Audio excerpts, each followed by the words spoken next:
네, 안녕하세요 여러분. 캡틴 정진입니다. 네, 오늘 설 연휴를 앞두고 이번 주 월화는 하락이 나왔었죠. 대부분 명절을 앞두고 현금을 출금하는 경우가 많거든요. 사람 투자자들이 펀드에서 돈을 빼기 때문에 기관에서도 매도세가 나오고, 그 다음에 우리나라 개인 투자자들도 매도세가 좀 나오는 경향이 있어요. 그래서 일주일 전이나 혹은 최대 끝까지 끌고 가면 2일 전까지는 거의 매도하는 경향이 나오고, 그 이후에 반발 매도세가 다시 유입되는 경향이 있습니다. 그래서 어저께와 오늘 반등세가 좀 이어졌는데요. 미국은 지금 그 실업수당 청구 건수가 기대치보다 훨씬 못 미치게 나왔어요. 이 얘기는 원래 굉장히 좀 일반적인 경제 상황에서는 좋은 겁니다. 그래서 굉장히 큰 호재거든요. 물가를 잡기 위해서 연준에서 고용률을 보겠다, 이렇게 좀 발표했습니다. 이 고용률, 실업률을 보는 이유가 뭐냐면, 실업률이 늘어나야지 사람들이 물건을 사거나 소비 자체가 좀 줄어들 수 있기 때문에 물가가 확실히 잡힌다라고 지금 목표를 두고 있는 것 같아요. 즉 리세션, 경기 침체가 들어가더라도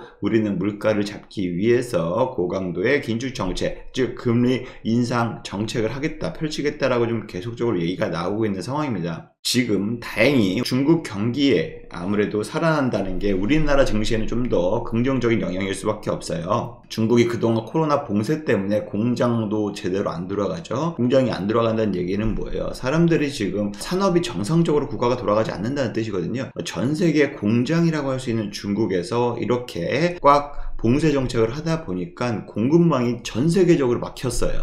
물가 상승 요인이 된 거죠. 그러잖아요. 코로나가 터지면서 각국 중앙은행들이 돈을 쏟아 부었고 달러를 많이 찍어내면서 가뜩이나 물가가 올라가는 상황이고 화폐 가치가 좀 떨어지는 상황이었는데, 러시아 우크라이나 전쟁이 터졌고 거기다 중국이 봉쇄 정책까지 하다 보니까 어떻게 보면 물가가 오를 수밖에 없는 삼박자의 조건이 전부 다 갖춰졌다라고 좀 볼 수가 있는데, 그렇기 때문에 요번에 산업을 정상화시키고 경제가, 소비가 다시 일어나고 있다라고 좀 보시면 되는데요. 우리나라에서 수출 비중 가장 높은 나라가 중국이에요. 우리나라 수출 비중을 보면은 거의 중국이 한 30%, 40% 가까이 되고요. 미국이 20에서 30% 가까이 됩니다. 그렇다 보니까 우리나라 입장에서는 중국의 소비가 살면 당연히 거기에 수출하는 비중이 높은 우리나라도 영향을 받을 수밖에 없고, 외국인들의 투자자 입장에서는 당연히 중국 증시도 투자의 가치의 대상이 될 수가 있지만, 그 옆에 있는 우리나라 증시에도 당연히 자금이 들어올 수 있는 환경이 된다, 여건이 된다라고 좀 보실 수가 있습니다.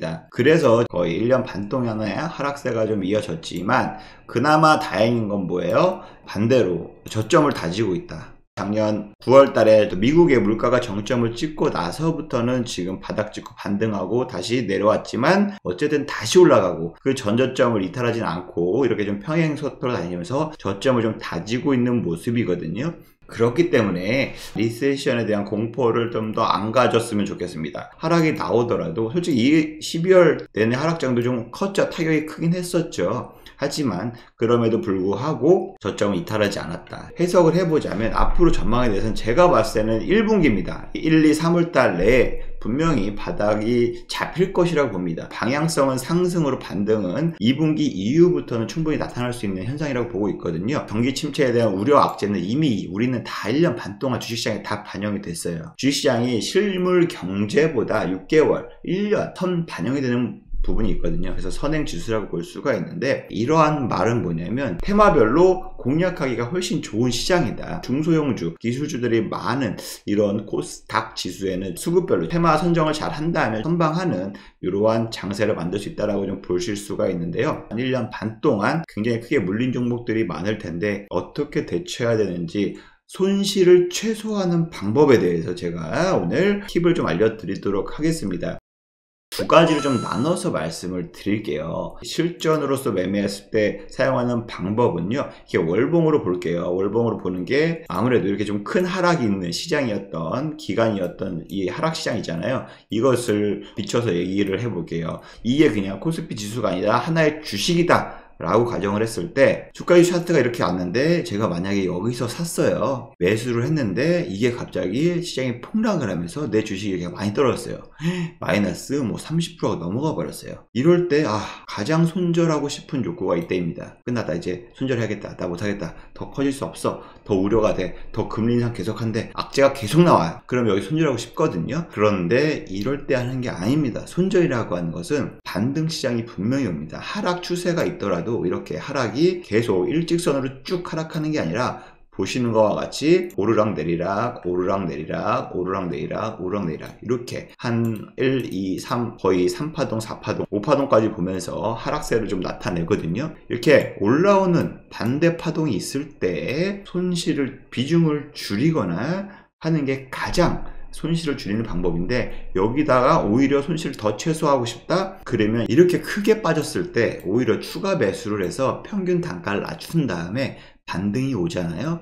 이렇게 반등이 왔을 때 거의 절반 정도, 이 폭락했던 기간의 최상단과 최하단에서 봤을 때 그 해당 주가입니다. 이 주가입니다. 이거 A라는 주식입니다. 코스피 지수가 아니고. 이렇게 반등이 왔을 때 절반 정도 됐으면 여기서부터 여기까지 이렇게 반등이 왔잖아요. 그러면 절반 정도 왔을 때 그냥 호련히 털어버리는 게 가장 나이스하고 베스트한 손실을 최소화할 수 있는 매매 전략이다라고 좀 말씀을 드리고 싶어요. 대부분의 투자자들이 어려운 점이 뭐냐면 이때 물려서 이때 본전이 올까 말까 할 때 매도를 안 해요. 그러면 이때 하면 답이 없거든요. 그리고 언젠가 오겠지. 이거 그냥 10년 뒤에 오겠지. 하다 보면 이때 되면 나 진짜 이거 더 이상 못 기다리겠어. 이때 오잖아요.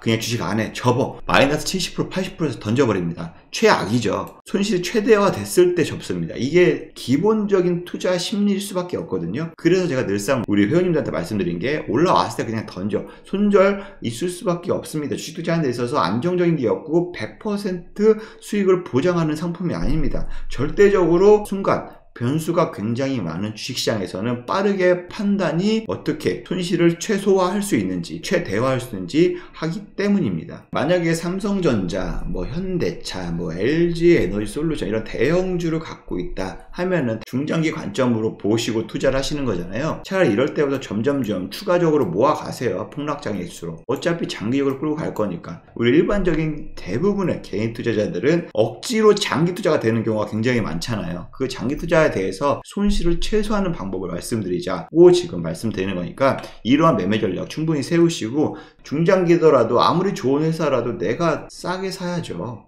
그래야 비싸게 팔죠. 주식은 제가 봤을 때 완전 유통업이에요. 단가를 얼마나 내가 싸게 매입해서 얼마나 비싸게 파느냐, 유통업이에요. 실질적으로 저는 유통업이라 생각을 합니다. 지금 삼성전자 기준으로 봤을 때 좋게 올라오고 있어요. 역시 요 친구도 마찬가지로 지금 어마무시하게 많이 빠졌죠. 10만 유자 간다고 할 때가 엊그제 같은데 21년 이후로 거의 1년 내내 폭락을 했어요. 그리고 최근 들어서 9월 저점 이후로 지금 반등세 나타나고 있고, 미국 시장에서는 지금 반도체 산업이 많이 반등을 여기까지 올라왔었거든요. 우리나라는 그 정도의 힘은 발휘하지 못합니다. 하지만 지금 다시 중국이 반등을 하고 있잖아요. 중국이 생활 경제권이 다시 올라오고 있고 경제 성장이 작년보다 훨씬 좋아질 것으로 예상이 됩니다. 올해. 그 얘기인즉슨 우리나라도 올라올 수 있는 계기가 되거든요. 그래서 지금 같은 이런 저항대 박스권 구간에서 봤을 때 추가 매수하더라도 이렇게 올라올 때 하지 마시고 이렇게 박스권 지지와 저항을 단기적으로나마 좀 그려보세요. 분기별이든 아니면 6개월별이든 1년별이든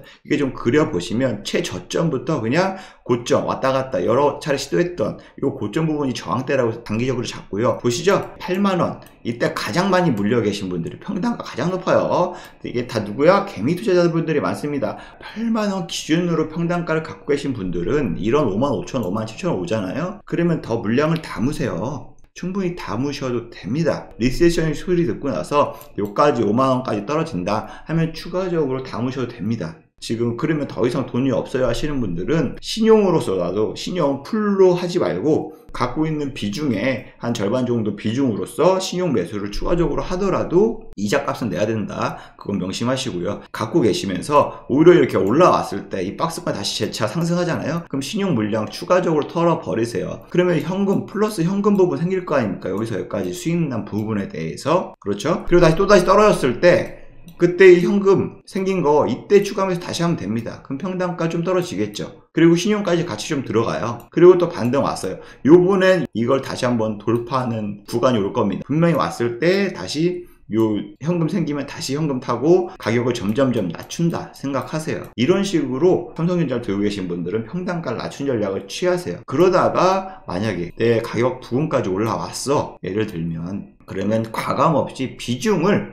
50% 이상, 비중 한 20-30%만 남겨놓고 털어도 됩니다. 다 터세요. 왜냐하면 상승도 이렇게 계속 상승하지 않거든요. 이렇게 상승하거든요. 근데 아시다시피 반도체 산업 자체가 올해까지는 크게 전망이 좋지는 않아요. 올라가다 떨어질 겁니다.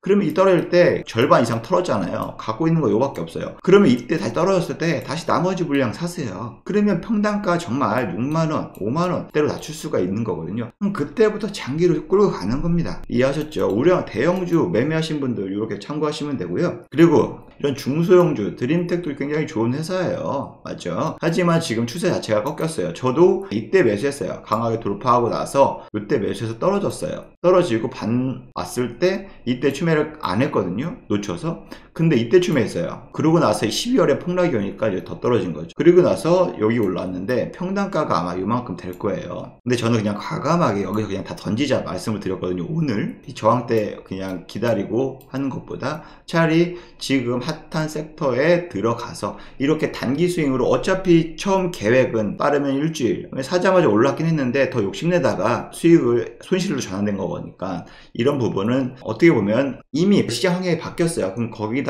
맞춰서 빠르게 좀 전환해야 되거든요. 드림텍 내가 추천한 이유, 들어간 이유가 명확하게 CES 때문에 들어간 거거든요. 삼성 핸드폰의 카메라 모듈 및 지문인식 관련해서 충분히 메리트가 있기 때문에 CES 1월 달에 열리잖아요. 그래서 1월 초반에 열리니까 이때는 12월 말 정도에는 주가가 많이 오를 것이다 생각을 해서 들어간 건데, 오히려 시장이 역풍을 맞으면 12월에 폭락을 했단 말이죠. 그러면 시장이 변수가 작용을 해서 꺾였잖아요. 이미 바뀌었어요. 이때 예상했던 시장 흐름과 달라졌단 말이죠. 그럼 나도 거기 달라지는 환경에 빠르게 맞춰서 매매 전략을 취해야 되는 거죠. 그래서 12월 말에 떨어졌기 때문에 그러면 1월 초에는 오르겠네, 왜 CES 때 임팩트 있겠네 했는데, 막상 CES에 임팩트 있던 게 AI가 지금 임팩트가 더 세버렸어요. 마이크로소프트 투자한다 뭐 이런 소리 나오고, 12월 1일에 이때 챗 GPT 오픈 AI께 출시되면서 흥행하면서 여기에 또 마이크로소프트에서 뭐 투자한다니까 AI가 지금 뜨잖아요. 로봇주가 뜨잖아요. 그럼 얘는 이미 시장에서 재료가 이제 약간 꺾인 거예요. 물론 메타버스 관련주도 되겠지만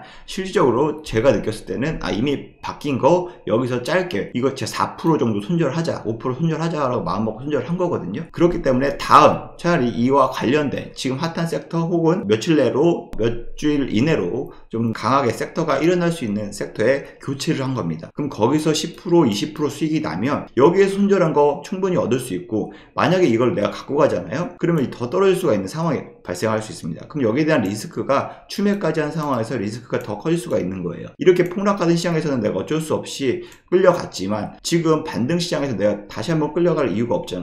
그렇죠? 그렇기 때문에 이렇게 매매 전략을 세운다라고 말씀을 드리고 싶고, 이런 사례들이 굉장히 많이 있습니다. 이렇게 해서 잘 빠져나온 경우도 굉장히 많아요. 엑세스 바이오 역시 마찬가지예요. 제가 이게 12월달 그때 한창 코로나 확진자 수가 엄청 증가한다 막 이렇게 좀 한창 핫했습니다. 그래서 제가 이때 들어갔었거든요. 그때 들어가서 이때 수익이었지만 더 먹겠다고 안 들어갔는데 이미 끝났어요. 재료가 끝나서 막 폭락하는 거야. 저는 이때가 좀 끝이라고 생각해서 이때 추가 매수를 했는데 막상 힘이 약해요. 그래서 그냥 여기서 마이너스 5%에서 손절치고 나가자 해서 나갔는데, 아니나 다를까 계속 흐르잖아요. 이거 만약 이때 안 빠져나왔잖아요. 그러면 계속 마이너스 20% 30% 더 넘어가는 거예요. 맞죠? 이게 중소형주 매매 패턴에서 굉장히 좀 중요한 부분이기 때문에 여러분들에게 지금 어떻게 보면은 대응 전략, 내 폭락장을 맞았을 때 내 종목이, 혹은 내 종목이 크게 손실적일 때 손실을 최소화하는 방법에 대해서 말씀을 드리고 있는 겁니다. 하지만 반대로 이렇게 좀 억울할 때도 있어요. 서한기계 같은 경우에 처음에 매수한 게 그때 처음 매수했거든요.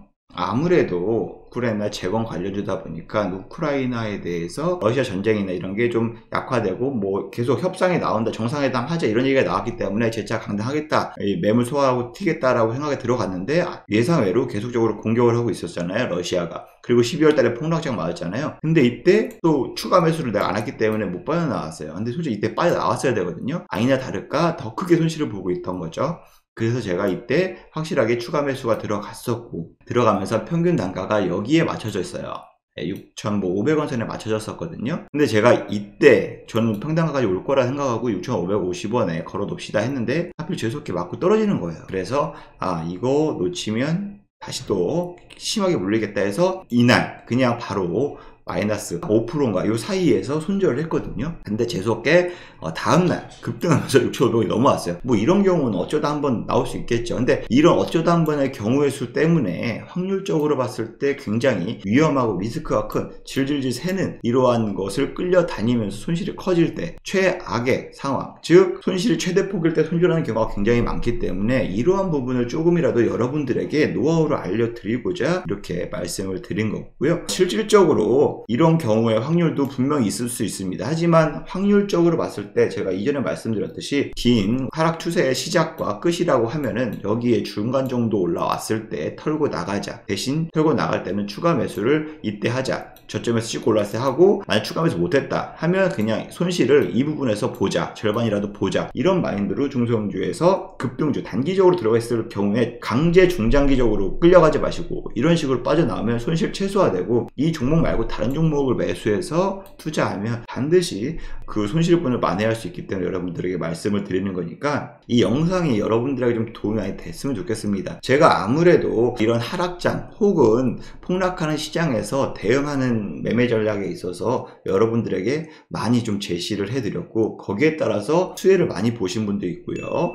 그것을 따라하지 못해서 손실이 지금까지 막 더 커지는 경우가 굉장히 많이 있습니다. 이런 부분들 참고하시면서 이런 노하우, 어떻게 보면 지금 이렇게 영상을 무료로 제공하지만 무료의 가치라고 생각하시는 분, 영원이라 생각하시는 분, 귀담아 듣고 한 귀로 듣고 한 귀로 흘리시는 분 계실 겁니다. 하지만 지금 내가 보유 종목이 마이너스 30% 40%다 이거 어떻게 해요 하시는 분들 계실 거예요. 제가 방법 이렇게 하셔라라고 좀 알려드리는 거니까 요거 좀 참고하셔서 그렇게 좀 대응 전략을 세우시고, 정 힘들다 어떻게 할지 모르겠다 하시는 분은 댓글을 남겨주시거나 아니면 하단에 보이시는 문자로 문의를 주셔야 됩니다. 그러면 저희가 거기에 맞춰서 도움을 될 수 있는 한 도움을 드리도록 하겠습니다.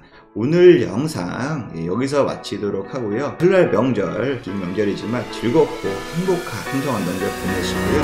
새해 복 많이 받으시길 바라겠습니다. 감사합니다.